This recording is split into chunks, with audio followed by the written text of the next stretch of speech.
Hello everyone, welcome to my channel. This is Priya Bhargav.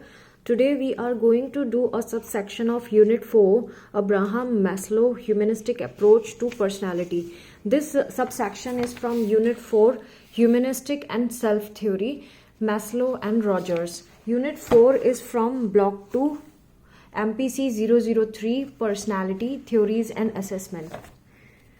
Friends, yesterday I couldn't upload any of the videos since I was not feeling well. My mama is hospitalized. She has to undergo pacemaker implant surgery, and due to her absence I have to take care of several things, and that is not an issue, but the problem is my health is also affected and I had very irregular heart rate. In fact, at present also I am facing this issue. So yesterday I couldn't even got up from the bed after finishing some household chores. That is why I couldn't make any of the videos. Now today, since I had read this section for you people, but I couldn't manage to record video, somehow today I am doing it for you guys. And do not forget to subscribe, share my videos to rest of the students so that everybody get help out of it. And please pray for my mama's good health and recovery after the surgery, and surgery should go well. So let us start. Before starting, let's see, I need to tell you that wherever you are seeing this star, that means this section is important for the exam point of view, and you have to prepare this section very well. सो आज हम Abraham Maslow के बारे में कर रहे हैं. जहाँ पे भी आप स्टार मार्क देख रहे हैं वो एग्ज़ाम पॉइंट ऑफ व्यू से इम्पॉर्टेंट है. I will be bit slower today since I have breathless. So now let us start. Abraham Maslow जो हैं उनकी लाइफ स्टोरी के बारे में यहाँ दिया है. अगर आप इंटरेस्टेड हैं तो आप इस चीज़ को पढ़ सकते हैं. एग्ज़ाम पॉइंट ऑफ व्यू से क्या इंपॉर्टेंट है मैं वही चीज़ें आपको आज बताऊँगी और थोड़ा डिटेल समझाने की कोशिश करूँगी up to my capabilities today. ये अब्राहम मैस्लो जो हैं वो ह्यूमनिस्टिक अप्रोच पे ज़्यादा बिलीव करते थे. और ह्यूमनिस्टिक जिनकी बिलीफ सिस्टम है वो फिर दो चीज़ों से अलग हैं बिल्कुल. जैसे कि बिहेवियरिज्म हमने पहले स्टिमुली रीइंफोर्समेंट पढ़ा था, रेस्पॉन्स पढ़ा था, माइस वाला जो रेट वाला हमने किया था लास्ट वीडियो में. सो बिहेवियरिज्म और साइको एनालिसिस मतलब हमारे जो अनकॉन्शियस इम्पल्सेस हैं उसके बारे में. इससे हटके ह्यूमनिस्टिक अप्रोच होती है जो ह्यूमन बीइंग को एक अलग तरीके से देखते हैं. ह्यूमनिस्ट फोकस करते हैं ह्यूमन बीइंग्स की पोटेंशियल्स पे, और वो बिलीव करते हैं कि हर एक ह्यूमन जो होता है वो अपनी कैपेबिलिटीज़ के हायर लेवल पे पहुंचना चाहता है. ह्यूमंस जो होते हैं वो एक ऐसे सोर्स हैं जो हमेशा सीख करते हैं क्रिएटिविटी को, हाईएस्ट रीचेस तक पहुंचना चाहते हैं अपने विजडम एंड कॉन्शियसनेस के. तो फुल्ली फंक्शनल पर्सन कौन होता है, हेल्दी पर्सनालिटी क्या होती है, सेल्फ एक्चुअलाइजिंग पर्सन कौन होता है, मैस्लो ने अपनी स्टडी में ये बताया था. मैस्लो की जो थ्योरी हम पढ़ेंगे, थ्योरी ऑफ पर्सनालिटी, उसमें ये हेडिंग्स पे हम पढ़ने वाले हैं. Hierarchy of needs, deficit needs, growth needs, self actualisers. इसका शॉर्ट फॉर्म मैंने यहाँ बना लिया था HDGS, सो दैट मुझे ये टर्म्स याद रहे एग्ज़ाम के टाइम पे. आप भी ऐसा कर सकते हैं. फर्स्ट टॉपिक है हायरार्की ऑफ नीड्स. ये अलग से भी पूछते हैं. हायरार्की का मतलब होता है एक के नीचे एक लेवल होना. जैसे कि आप किसी बिजनेस किसी भी कंपनी में अगर आप देखते हैं, किसी कंपनी के ऑफिस में जाते हैं तो मैनेजर होते हैं, फिर जूनियर मैनेजर होते हैं, फिर उस सीनियर मैनेजर सबसे ऊपर होंगे, then manager and then junior manager and then बाकी के एम्प्लॉयज़. तो ये एक हायरार्की है ऊपर से लेके नीचे. तो हायरार्की ऑफ नीड्स भी इसी तरीके है. हायरार्की मतलब एक के नीचे एक होने वाली चीज़ें. तो मैस्लो ने प्रपोज की थी ये थ्योरी ह्यूमन मोटिवेशन की, जो ये कहते हैं कि लोअर जो नीड होती है हायरार्की में वो ही सबसे ज़्यादा डोमिनेटिंग नीड मानी जाती है. यानी कि जो हायरार्की इन्होंने एक है ना ऐसा लेवल बनाया था पिरामिड जैसा. तो पिरामिड के जो लेवल है उसमें सबसे नीचे वाली नीड है वो ही सबसे ज़्यादा डोमिनेटिंग बताई गई है, मतलब सबसे ज़्यादा नेसेसरी बताई गई है. तो बहुत सारी जब नीड्स एक्टिव होती हैं तो लोएस्ट नीड जो होती है वो मोस्ट कंपेलिंग होती है, वो सबसे ज़्यादा मजबूर करने वाली होती है. तो जैसे जैसे आप ऊपर ओवर हाईएस्ट ऑर्डर पे जाते जाएंगे उस पिरामिड के, तो जो नीड की नेसेसिटी है उसको सेटिस्फाई करने की, उतना वो कंपेलिंग नहीं रहता है। सो फर्स्ट 4 लेवल्स जो हैं वो क्या क्या हैं वो हम देखते हैं। एक है डेफिशिएंसी और डेप्रीवेशन नीड, जिसे डी नीड्स भी कहते हैं। तो जब हम इसको सेटिस्फाई नहीं कर पाते, इसकी डेफिशिएंसी होती है, तो वो इंसान जो होता है अपनी नीड को पूरी करने के लिए मोटिवेटेड होता है। जैसे कि फिजियोलॉजिकल नीड में आ जाता है एयर, वाटर, फूड। ये ऐसी नीड्स हैं जो हमें ज़िंदा रहने के लिए चाहिए ही हैं, और ये सबसे लोएस्ट लेवल की हैं और सबसे ज़्यादा मजबूर करने वाली और सबसे ज़्यादा स्ट्रांग होती हैं, ये जो हम किसी भी हालत में करेंगे ही करेंगे। तो इसको सेटिस्फाई करने के लिए हम उसको किसी भी तरीके से करना चाहते हैं। सेकंड जो हमारी नीड होती है वो होती है सेफ्टी नीड्स। इमरजेंसीज़ के टाइम पे हेल्थ की सेफ्टी, और या फिर कुछ अगर वॉर हो रहा है किसी कंट्री में तो वो उस तरह की सेफ्टी, तो इस तरह की सेफ्टी नीड आ जाती है। थर्ड जो नीड आती है इसमें वो है बिलोंगिंगनेस नीड। बिलोंगिंगनेस मतलब obtaining love, intimate relationship, close friendship, ये सारे बिलोंगिंगनेस नीड में आते हैं। एंड फोर्थ नीड होती है जो टॉप मोस्ट होती है, वो होती है एस्टीम नीड्स। टॉप मोस्ट मैं बोल रही हूँ इन चारों में से, क्योंकि ये 4 जो हैं वो डी नीड्स के अंदर आती हैं। वैसे टोटल हैं ये 5। सबसे ऊपर सेल्फ एक्चुअलाइजेशन है, उसके जो बहुत टिप पे होगा पिरामिड के, उसके नीचे सेल्फ एस्टीम नीड्स है। एस्टीम नीड्स के नीचे है बिलोंगिंगनेस नीड, और बिलोंगिंगनेस के नीड है सेफ्टी नीड, और सेफ्टी नीड के सबसे नीचे है फिजियोलॉजिकल नीड्स। तो जो सबसे नीचे है वही सबसे स्ट्रांग होता है। तो बिलोंगिंगनेस नीड में हमें प्यार मोहब्बत चाहिए होता है, रिलेशनशिप्स चाहिए होती हैं। एस्टीम नीड का मतलब होता है कि रिकॉग्नाइज करने की, दुनिया हमें रिकॉग्नाइज करे, दुनिया हमें एड्रेस करे। इससे क्या होता है, कॉन्फिडेंस आता है, अचीवमेंट, सेल्फ एस्टीम बढ़ता है। और लास्ट जो हाईएस्ट लेवल की होती है वो होती है सेल्फ एक्चुअलाइजेशन, जो टॉप मोस्ट होती है। ये सेल्फ फुलफिलमेंट के लिए होती है, जिसमें हम ये जानना चाहते हैं कि हम एक्चुअली हैं कौन, क्या चाहते हैं अपनी ज़िंदगी से। जो हमारे बिहेवियर होते हैं वो भी मोटिवेटेड होते हैं इन्हीं डेफिशिएंसीज़ की वजह से। हमारी लाइफ में कमी किस चीज़ की है, उसी के बेसिस पे हम बिहेव करते हैं। नाउ इन्होंने ये तो एक समरी बताई थी यहाँ तक।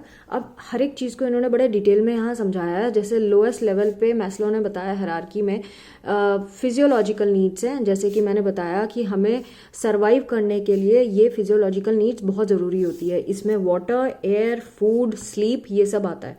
और अगर ये हमारी बेसिक नीड्स पूरी नहीं होती हैं, जो इंस्टिंक्टिव नीड्स भी होती हैं, तो हम सेकेंडरी लेवल की जो नीड्स हैं उनको पूरा करने में नहीं इंटरेस्टेड होते, या फिर हम नहीं कर पाते। तो ये जो नीड्स होती हैं अगर सेटिस्फाई नहीं हुई फिजियोलॉजिकल नीड्स, तो हम मर भी सकते हैं। तो हमेशा डर जो होता है मरने का, वो हमें पुश करती है कि हमें इस नीड को वैनिश करना है, गायब करना है। ये हमें फिजियोलॉजिकल नीड्स के बारे में इन्होंने बताया। नेक्स्ट है सेफ्टी नीड। सेफ्टी नीड में हर एक इंसान सेफ और सिक्योर रहना चाहता है। हमारी सेफ्टी नीड में सर्वाइवल के लिए ही होती है वो नीड, हम अपने आप को बचा के रखना चाहते हैं। और जैसे कि हमें कहाँ चाहिए सिक्योरिटी, कहाँ पे चाहिए, सेफ्टी एंड सिक्योरिटी दोनों इसमें आते हैं। सिक्योरिटी हमें एम्प्लॉयमेंट में भी चाहिए, हमें स्टडी एम्प्लॉयमेंट चाहिए। ऐसा नहीं चाहिए कि 1 महीना किया और अगले महीने हमें निकाल दिया गया।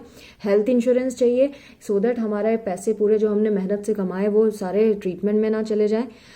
सेफ़ नेबरहुड चाहिए, हमारा पास पड़ोस सेफ़ हो, हम गुंडों के बीच में नहीं रहना चाहते हैं।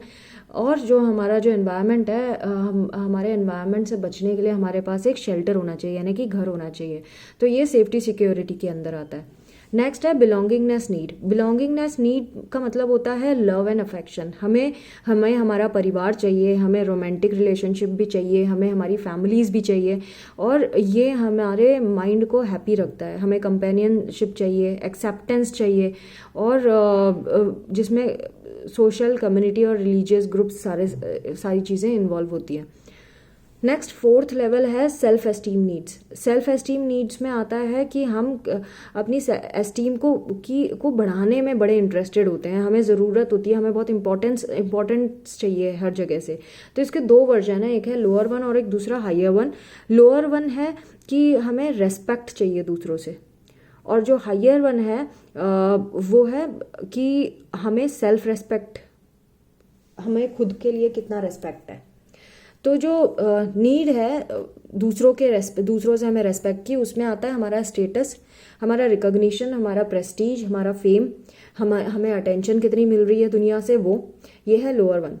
और हायर वन में जैसे मैंने बताया सेल्फ रेस्पेक्ट की बात होती है, यानी कि हमारी खुद में स्ट्रेंथ कितनी है, कॉम्पिटेंस कितनी है, हम कितनी मास्टरी रखते हैं, सेल्फ कॉन्फिडेंस हमारा कैसा है, हम इंडिपेंडेंट फील करते हैं, फ्रीडम फील करते हैं कि नहीं करते हैं। तो इन नीड्स को एक ऑर्डर में जमाने के बाद हमें यही समझ में आता है कि जिनकी ये नीड पूरी नहीं होती उनमें इन्फीरियरिटी कॉम्प्लेक्स आ जाता है, उनको हेल्पलेसनेस फील होती है, वो वीक फील करते हैं। सो सेल्फ एस्टीम की सेटिस्फैक्शन के लिए ज़रूरी है कि इंसान सेल्फ कॉन्फिडेंट फील करे, वर्थ फील करे खुद की, उसको लगे कि उसमें स्ट्रेंथ है, कैपेबिलिटी है और एडिक्वेसी और यूज़फुलनेस की भावना उसके अंदर आए। तो ये बहुत ज़रूरी है दुनिया के लिए, हर एक इंसान के लिए। सो ये इन्होंने यहाँ पे बताया है। फिफ्थ जो है वो है सेल्फ एक्चुअलाइजेशन। तो इन्होंने एक सेइंग से बताया है, what a man can be he must be, यानी हर एक इंसान ये सोचता है कि मैं जो हो सकता हूँ मैं वो ज़रूर होना चाहिए मुझे।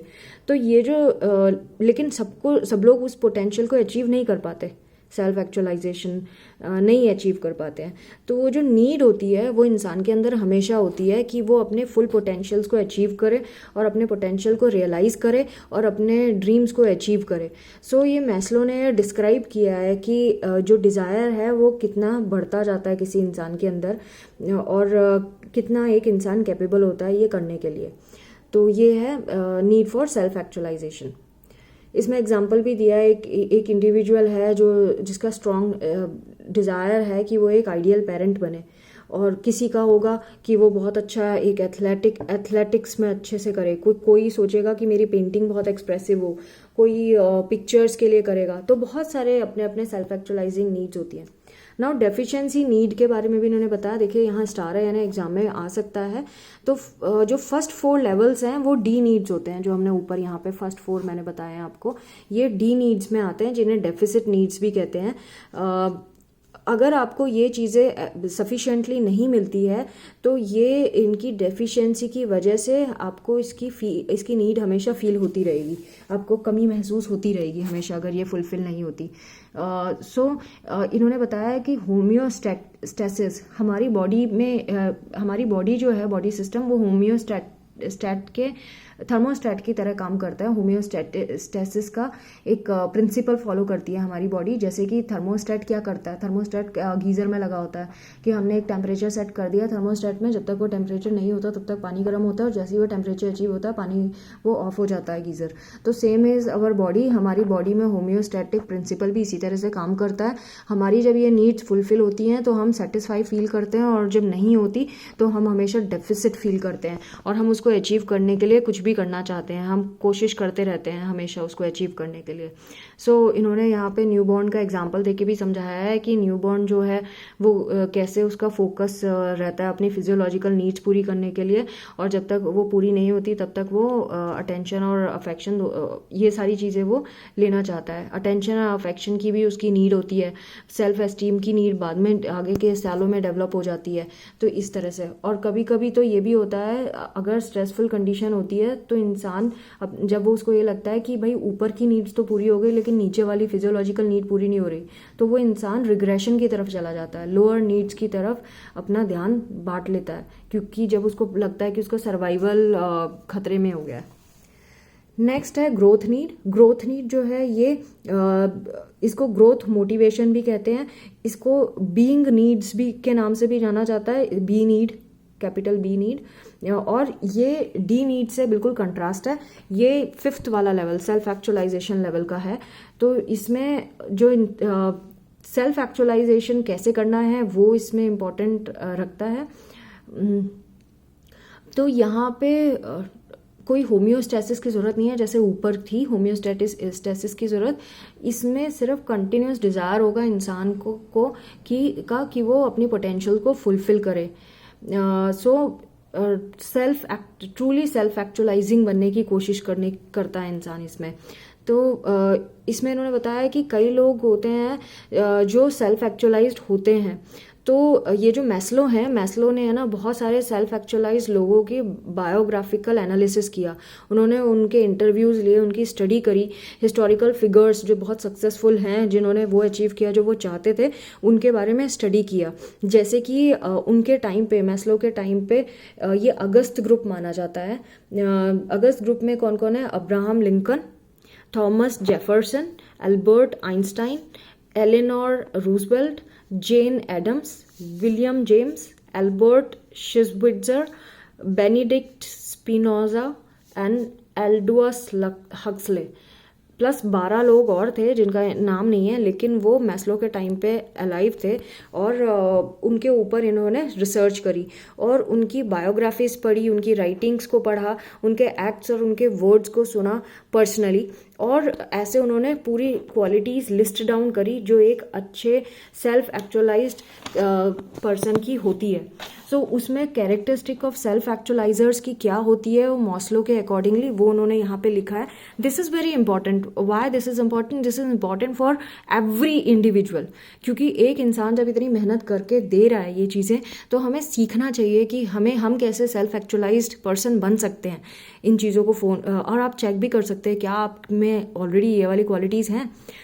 फर्स्ट जो क्वालिटी सेल्फ एक्चुअलाइजर की होती है वो है रियलिटी सेंटर्ड।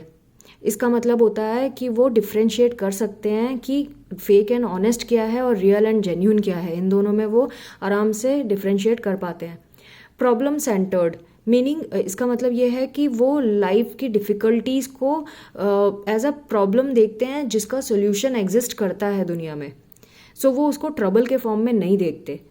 थर्ड है perception of means and ends, यानी कि उनका वो मीन्स और एंड, मीन्स को रास्ता नहीं मानते, जर्नी नहीं मानते, और एंड्स को डेस्टिनेशन नहीं मानते।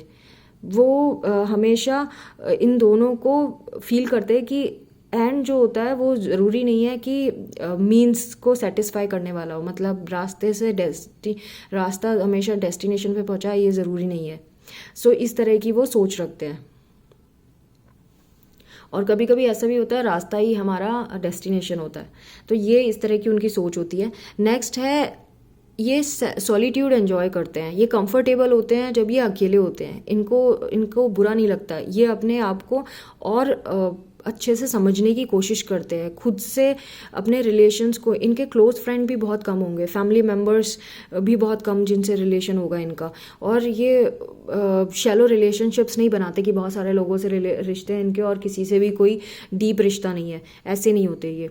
फिर ये ऑटोनॉमी को एंजॉय करते हैं, यानी कि इंडिपेंडेंस को एंजॉय करते हैं। फिजिकल और सोशल नीड्स की ज़रूरत नहीं होती इनको कि भाई दुनिया कई लोगों से मिलें और फिजिकली लोगों के बीच में रहें, ऐसा इनकी सोच नहीं होती।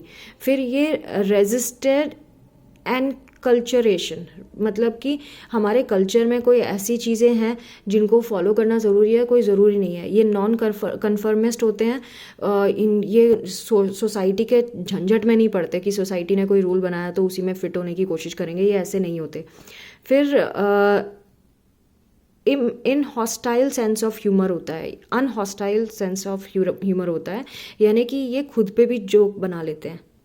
इनको या ऐसा नहीं है कि ये भाई अपने आप को दूर रखें और दुनिया का मजाक उड़ाएं, ऐसा नहीं है। तो ये मजाक जो करते हैं तो वो किसी के ऊपर भी कर सकते हैं, अपने ऊपर भी करते हैं, ये ह्यूमन कंडीशंस को देख कर भी बनाते हैं। नेक्स्ट है इनकी जो क्वालिटी होती है acceptance of self and others. वो हर एक को जैसा वो इंसान है उसको वैसा ही एक्सेप्ट करते हैं, वो किसी को मैनिपुलेट करने की कोशिश नहीं करते, वो नहीं चाहते कि वो सामने वाला चेंज हो, वो जैसे हैं वैसे ही एक्सेप्ट करते हैं। नेक्स्ट है they were often strongly motivated, ये हमेशा बहुत मोटिवेटेड होते हैं। निगेटिव क्वालिटीज़ को भी ये चेंज करके पॉजिटिव में चेंज करते हैं। नेक्स्ट है इनकी जो क्वालिटीज़ है वो स्पॉन्टेनिटी एंड सिंप्लिसिटी की होती है। 11th पॉइंट है दे प्रिफर बीइंग देमसेल्व्स, ये जैसे हैं वैसे ही रहना चाहते हैं, कुछ आर्टिफिशियल बनने की कोशिश नहीं करते हैं। 12th पॉइंट है they had a sense of humility and respect towards others, ये दूसरों को बहुत रेस्पेक्ट देते हैं, दूसरों की प्रॉब्लम्स को समझने की कोशिश करते हैं। डेमोक्रेटिक वैल्यूज़ जिसे कहते हैं वैसी होती है इनकी।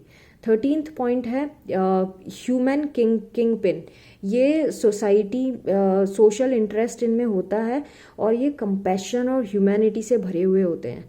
ये सारे इंसान को अपना रिश्तेदारी मानते हैं। ये ऐसा नहीं कि भाई जो मेरे रिश्तेदार हैं वही मेरे रिश्तेदार हैं, बाकियों को कोई मतलब नहीं है, ऐसा नहीं है। इनके एथिकल बिहेवियर भी बहुत स्ट्रांग होते हैं। नेक्स्ट 15th पॉइंट है they were spiritual but never conventionally religious. ये धर्मों के लिए नहीं, ये इनके स्पिरिचुअल थॉट प्रोसेस रहा है, ये किसी पर्टिकुलर धर्म में फंसे हुए नहीं होते। 16th है they had a certain freshness of appreciation and ability to see things even ordinary things with wonder. ये किसी आम चीज़ में भी कोई अच्छी चीज़ ढूंढ लेते हैं और उससे भी बड़े आश्चर्य समझते हैं, उसमें भी वंडर फील करते हैं। 17th है they had the ability to be creative, inventive and original. ये बहुत क्रिएटिव होते हैं और इन्वेंटिव मतलब नई नई चीज़ें ईजाद करते हैं, और बहुत ओरिजिनल होते हैं, किसी की कॉपी नहीं करते। 18th है they tended to have more peak experiences than the average person. इनमें हमेशा ये पीक एक्सपीरियंसेस लेने की कोशिश करते हैं, यानी कि एक्सट्रीम तक जाने की कोशिश करते हैं हर चीज़ में। तो हमारा जो बेस्ट है वो निकल के आता है हमारे अंदर से, जो हिडन है, जो हम यानी कंफर्ट जोन से बाहर निकलते हैं ये लोग। सो बहुत छोटी चीज़ों में भी ये बहुत बड़ी चीज़ें ढूंढ लेते हैं। नाउ इसके अलावा मैस्लो ने एक और चीज़ बताई थी कि सेल्फ एक्चुअलाइज्ड पर्सन जो होते हैं वो परफेक्ट नहीं होते, उनमें भी इम्परफेक्शंस होते हैं। उनमें क्या इम्परफेक्शंस देखे उन्होंने, वो भी उन्होंने बताया। जैसे कि फर्स्ट है they often suffered considerable anxiety and guilt. इनके अंदर एंग्जाइटी और गिल्ट बहुत होता है, और वो रियलिस्टिक एंग्जाइटी और गिल्ट होता है, ये न्यूरोटिक वर्जन की वजह से नहीं होता। Second, some of them were absent minded and overly kind. ये कुछ लोग तो ऐसे भी थे इनमें से जो बहुत ज़्यादा दयालु किस्म के हैं और एब्सेंट माइंडेड भी हैं, मतलब कई बारी उनको धोखा हो रहा होता है, उनको पता भी नहीं चलता, इस तरह के absent mindedness. Third, also some of them have unexpected moments of ruthlessness, surgical coldness and loss of humour.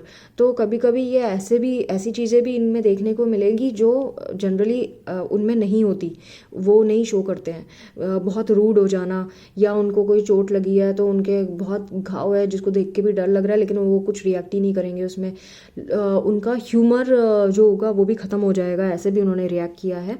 Fourth point जो हम देखेंगे वो देखेंगे मेटा पैथोलॉजीज। इनमें बहुत सारी प्रॉब्लम्स लिस्ट डाउन की जा सकती हैं जो सेल्फ एक्चुअलाइज पर्सन में नहीं होती और अपनी नीड्स फुलफिल करने के लिए नहीं करते। वो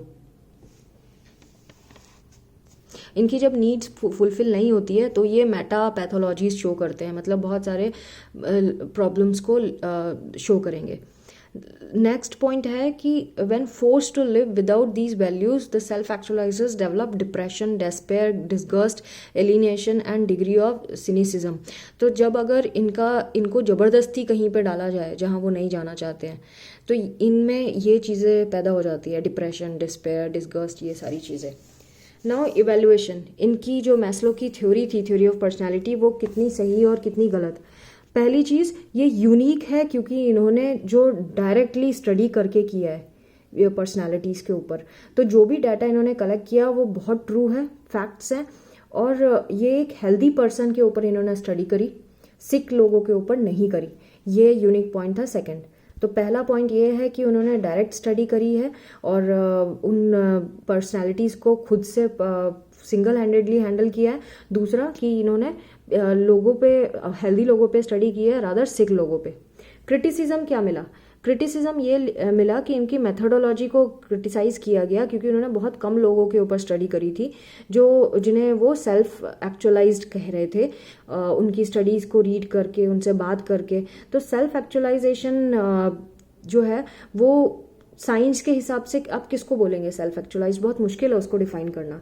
तो इन्होंने डेफिनेशन सेल्फ एक्चुअलाइजेशन की खुद बना ली और उसी के बेसिस पे उन्होंने बाकियों की स्टडी करी। दूसरा क्रिटिसिज्म जो मैस्लो को मिला वो ये मिला कि कॉन्स्ट्रेंट्स थे सेल्फ एक्चुअलाइजेशन में। पहला जो गोल्डस्टीन और रॉजर ने बताया कि हर एक पर्सन, हर एक क्रिएचर जो है वो ग्रो करने की कोशिश करता है और फुलफिल करने की कोशिश करता है बायोलॉजिकल डेस्टिनी। तो मैस्लो जो हैं वो लिमिट करते हैं सेल्फ एक्चुअलाइजेशन को, कि सेल्फ एक्चुअलाइजेशन का मतलब होता है कि अचीव करना, और वो ये कहते हैं मैस्लो कि ओनली 2% ह्यूमंस ही कर पाते हैं और बाकी लोग नहीं कर पाते। फिर रॉजर ये फील करते हैं कि जो बेबीज़ होती हैं वो तो सेल्फ एक्चुअलाइज्ड ही होती हैं, और मैस्लो कहते हैं कि आप बड़े होते हो तब जाके आप सेल्फ एक्चुअलाइज्ड हो पाते हो। ये थर्ड पॉइंट था। देन एक और क्रिटिसिज्म जो आया है वो ये आया है कि लोअर नीड्स के ऊपर ज़्यादा जोर दिया है इन्होंने, और ये बोला है कि हम अपनी लोअर नीड्स को पूरा करने के लिए सेल्फ एक्चुअलाइजेशन बाद में आता है, पहले हम सेल्फ लोअर नीड्स को पूरा करते हैं। जबकि हमने रियल लाइफ में भी एग्जाम्पल देखा है कि कई लोग ऐसे हैं जिनकी बेसिक नीड्स पूरी नहीं होती थी, उन्होंने अपनी लाइफ में पॉवर्टी देखी है, बैड अपब्रिंगिंग देखी है, न्यूरोसिस देखा है, डिप्रेशन देखा है, लेकिन फिर भी वो सेल्फ एक्चुअलाइज थे और बहुत सक्सेसफुल थे। तो इस तरह से इनकी ये थ्योरी को क्रिटिसाइज भी किया गया है। तो friends, this was all about this subsection unit 4 का। इसके बाद एक और वीडियो इस यूनिट का बनेगा, and then we would be able to finish the second block of this subject. So I hope my videos are useful to you. Do not forget to subscribe, like, share my videos with rest of the students. Thanks for watching. Take care, and please do not forget to pray for my mama's health and recovery. Take care. Bye bye.